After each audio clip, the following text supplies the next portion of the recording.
কক্সবাজার সমুদ্র সৈকতে প্রশিক্ষণ নিয়েছেন ফায়ার সার্ভিসের কর্মীরা।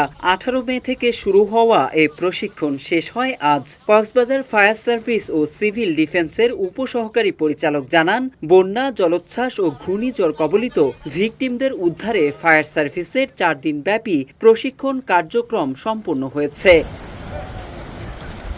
এদিকে এই প্রশিক্ষণে অংশ নেন কক্সবাজারের 15 জন কর্মকর্তা ও অগ্নি নির্বাপনকারী কর্মী। আজ সকালে কক্সবাজার সমুদ্র সৈকতের প্যারাসেলিং পয়েন্টে এই প্রশিক্ষণ কার্যক্রম সমাপ্ত হয়।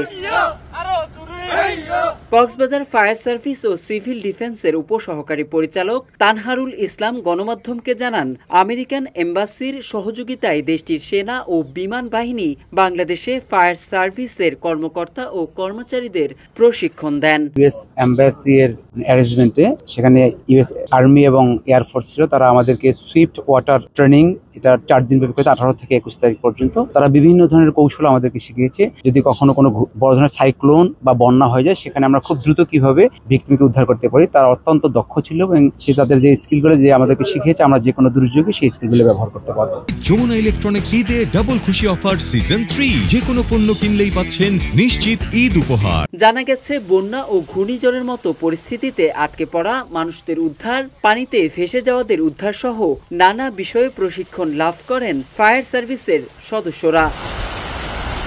এদিকে প্রশিক্ষণের বেশ কিছু ছবি ছড়িয়ে পড়ে সামাজিক যোগাযোগ মাধ্যমে, যা নিয়ে নেতিবাচক মন্তব্য করতে দেখা গেছে নেটিজেনদের। এ বিষয়ে কক্সবাজার ফায়ার সার্ভিসের উপসহকারী পরিচালক তানহারুল ইসলাম জানান, তেমন কিছু নয়, তারা শুধু প্রশিক্ষণ নিয়েছেন। প্রশিক্ষণ শেষ, প্রশিক্ষকরা আজই চলে যাবেন।